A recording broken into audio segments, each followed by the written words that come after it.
Welcome everybody to our new Read Aloud book for Term 2. Our book is called Bow Down, Shadrach, and it is a book written by Joy Cowley, who is a very famous New Zealand writer. I'll read to you the back of the book. So the book synopsis, which is what the book is about, goes something like this. Shadrach is a very old circus-trained Clydesdale horse and the favourite family pet. When Hannah discovers that Shadrach has been sold to a dog food factory, she decides to mount a heroic rescue and enlist the help of her two younger brothers. From the beginning, their plans go seriously wrong. By the time they've argued with the repulsive Wuff-Stuff man, hidden Shadrach in a church and in a caravan, and floated him on a mussel barge, they're in desperate need of rescuing themselves. So join me today as we begin the first chapter of Bow Down, Shadrach. Chapter 1. They stopped halfway up the hill and Hannah said to the new girl, "Do you want to see something really scary?" "No," the new girl said. "Well," said Hannah, "it's sort of scary if you're young like my brothers Mikey and Sky, but not for anyone our age. It's not far from here, just up the creek a bit. It's our secret, Mikey and Sky and me." The new girl had wet brown eyes, so soft that Hannah thought she could hypnotize them if she stared long enough. Now the girl turned towards the creek and looked as though she was going to cry. "It can't bite you or sting you or anything," said Hannah. "It's not that kind of scary." And she felt embarrassed that she didn't know the new girl's name. "What is it?" Hannah crossed her fingers before she spoke. "Hannibal Megasaurus." The new girl didn't say anything. She looked at the creek and at Hannah, back and forth as though there were a line between the two. "On the way back," said Hannah, "I'll show you our special horse Shadrach. He's magic. He can do all sorts of tricks." "Oh, all right then," the girl said with a shrug. They continued up the slope behind the house, following the line of trees beside the creek. The earth was stony and shared by patches of grass and fern and foxgloves and flower. Spears of colour, pink, purple, white, moved in the wind which blew off the sea, and as they walked through them, pollen stuck to their clothing. On the other side of the foxgloves, they surprised a small flock of sheep with big lambs beside them. The ewes started, stared, and then rushed away with their lambs into the trees. "They're a bit wild, aren't they?" the girl said. "Sheep are always like that," said Hannah, feeling annoyed. "They have a wildness in them people never see. They only pretend to be frightened. Would you like to pick some flowers?" "Where?" "Here." Hannah waved at the foxgloves. The girl wrinkled her nose. "My father says foxgloves are weeds. He says they're poisonous." Hannah filled up with a flood of feeling for the delicate flowers around them, each one a tiny cave of purple speckled with white. "Some are and some aren't," she said. "Anyway, we call them rabbit gloves." "Why?" asked the girl. "Because there aren't any foxes in New Zealand." The girl turned to walk on, but Hannah, eager to offer her something, called to her to look at the view. "You can see the whole bay from here." The girl paused. "Yes, it's nice." Hannah pointed. "There's Mikey, at the back of the house, feeding the chickens. I think Sky's inside." She raised her arm. "That's our mussel farm. See those black buoys halfway across the sounds? And that's our boat on the mooring. If you look hard, you'll see the winch for pulling in the mussel ropes." "How can mussels make ropes?" Hannah looked at the girl and breathed deeply the mixed smells of the sea and bush and sheep droppings. She was feeling strong.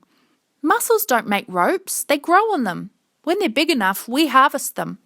I can drive the boat. Joe and Sophie let me." "Who's Joe and Sophie?" "My mother and father." The girl laughed, her eyes looking as though they would cry. "You call your mum and dad Joe and Sophie?" "No, my mother is Sophie. Joe is my father." "That's very unusual. I couldn't call my parents by their names. If I went up to my father and said, 'Hi, Basil,' he'd have a fit." They both laughed at that, and Hannah said, "What's your name?" "I thought you knew." "I don't. At school, Mr. Gerritsen called you Ellie. Sophie said your name was Lana, and Mikey told me it was Anna. We had an argument about it." "You're all partly right," the new girl said. "It's Eliana."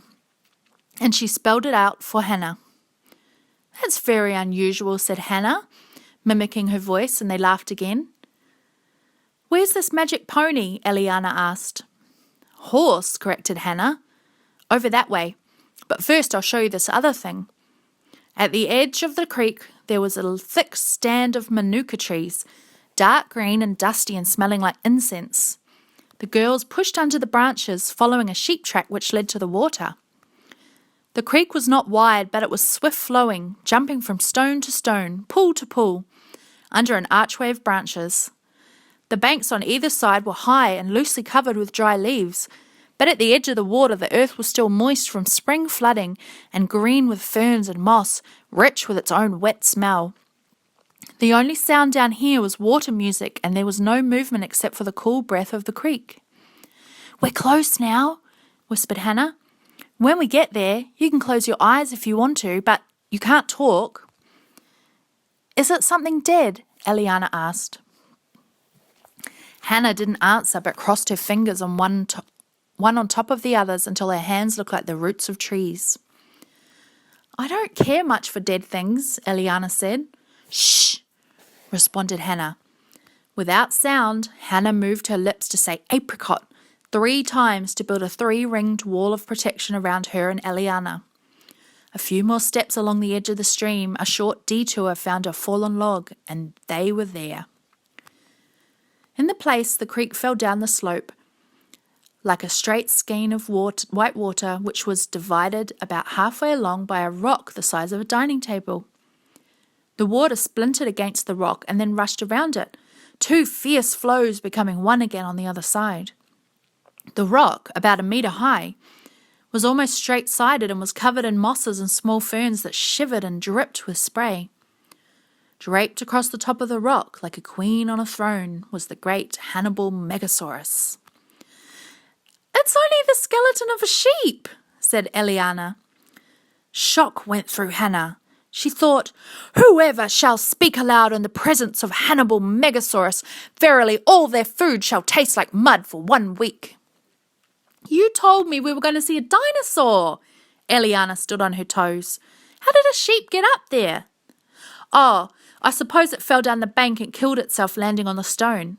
"Yuck! Its bones have turned green. How utterly gross." "Apricot, apricot, apricot," Hannah chanted frantically in her head. Eliana turned and started back the way they had come, flicking twigs and seeds off her sweatshirt. Hannah followed her up the bank, and when they were out of the trees and in open sunlight, she said, "I did not tell you it was a dinosaur." "What did you say then?" "Hannibal Megasaurus. That's her name."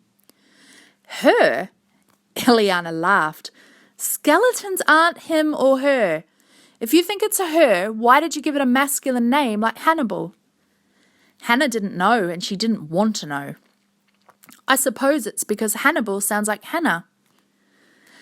That thought had never occurred to Hannah. She was feeling cheated, her secret damaged. "Let's go back to the house," she said. "What about the horse?" Eliana asked. Hannah hesitated, feeling the same protective instinct for Shadrach that she'd felt for the foxgloves and now Hannibal Megasaurus. She wished she hadn't asked the new girl home, but Eliana had looked so helpless at school this morning, sitting there with her wet eyes and quietness. Hannah had felt sorry for her. It just went to show you could never tell with quiet people. "All right, we'll go and see Shadrach." They went along another sheep track which cut across the side of the hill and wound down to a little gully at the back of the house. They'd put Shadrach there last week because the feed was better than in his usual house paddock. The gully was the most fertile spot on the farm, and grass grew as thick as hair with clumps of buttercups in the damp patches.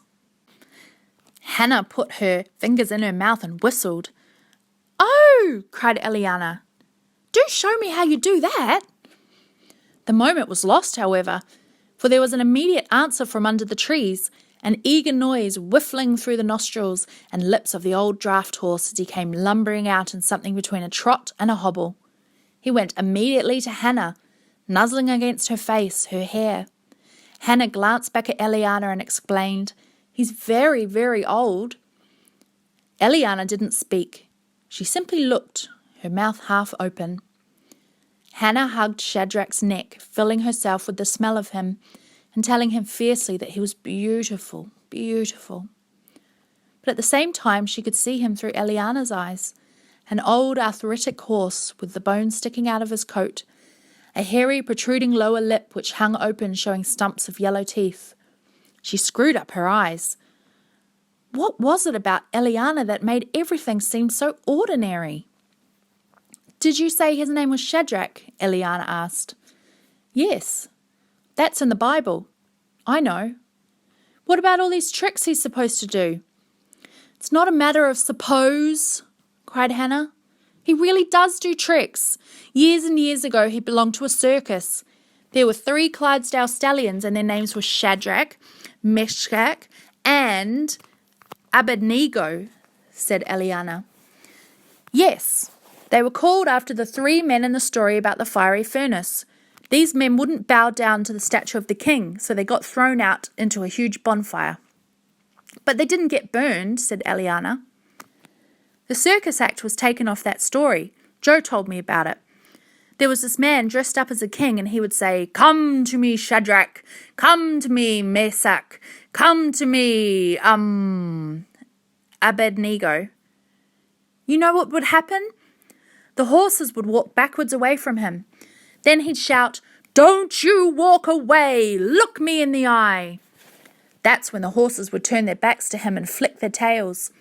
Everyone laughed, Joe said. "So when the king got really mad and he yelled to each one of them, 'Bow down!' Every time he told them to bow down, they'd rear up on their hind legs. In the end, he got so angry he said they had to go into the fiery furnace." "Not real fire?" said Eliana. "Yes, real fire. There was a big burning hoop and the stallions had to jump through it." "How utterly cruel," Eliana said. Hannah smiled at her, warming to the emotion in her voice. She rubbed Shadrach's whiskery nose. "It was awful, that's for sure. Some circuses used to do terrible things to animals," Joe said. "But the Society for the Prevention of Cruelty to Animals stopped the act and the circus had to sell 3 Clydesdale horses who'd been trained to do the opposite of what they were told. You watch this." Hannah stepped back from Shadrach and said, "Look me in the eye." The old horse came forward and nudged at her hand for a piece of apple or a sugar cube. "No, Shadrach." Hannah stepped back again. "Look me in the eye." He paused like a stuck wind-up toy. Then he sidestepped in a circle until his tail was presented to Hannah. Eliana clapped her hands. "That's clever." Hannah went round Shadrach and kissed him on the nose. "Sophie and Joe bought him the year before I was born. That's how long we've had him. They thought he'd be good for a plough and cart, but Shadrach had other ideas. Joe says there was no way he could make him work, but he was really good with children. Only a year ago we were still riding him to school, Mikey and Sky and I. On the way home, if he got hot, he'd go into the sea and with us on his back. He's too old for riding now." "Does he still remember the other circus tricks?" Eliana wanted to know. "You bet he does. You're really magic, aren't you, Shadrach?" "Can he still bow down?" "Of course. He hasn't done it for ages, but he still remembers." Hannah stepped well away from him and called out loudly, "Bow down, Shadrach!" He tossed his head a little and flicked his tail at the flies which settled on his flanks. Sweat made his coat shine as though it had been oiled. "Bow down, Shadrach!" He knew the words and he whinnied, shuffled, gathered energy for his response. "Bow down, Shadrach!" Hannah shouted. He seemed to be drawing strength into himself, tensing his muscles. His head went back, and the next thing he was up, his great hairy fetlocks pawing at the air, his hind legs shifting about in the grass. Up he stayed, his eyes rolling with the effort of it, and then suddenly he fell. Instead of coming down on all fours, he went sideways, his body hitting the ground. The sound was like that of a falling tree. Neither Hannah nor Eliana moved. Shadrach seemed dead. His eye was turned so far back it showed only red. A muscle twitched in his leg, but apart from that, he wasn't moving, wasn't breathing. Then, after a long time, there was a noisy pull of air into his lungs. He shuddered and gave another gasp. Hannah got down on the ground and tried to lift his head. Shadrach! The shuddering, twitching movements increased, and he tried to sit up. His legs flailed uselessly as though he no longer knew what they were for, and he lay flat again. Eliana said in her matter-of-fact way, "He's probably got a broken leg."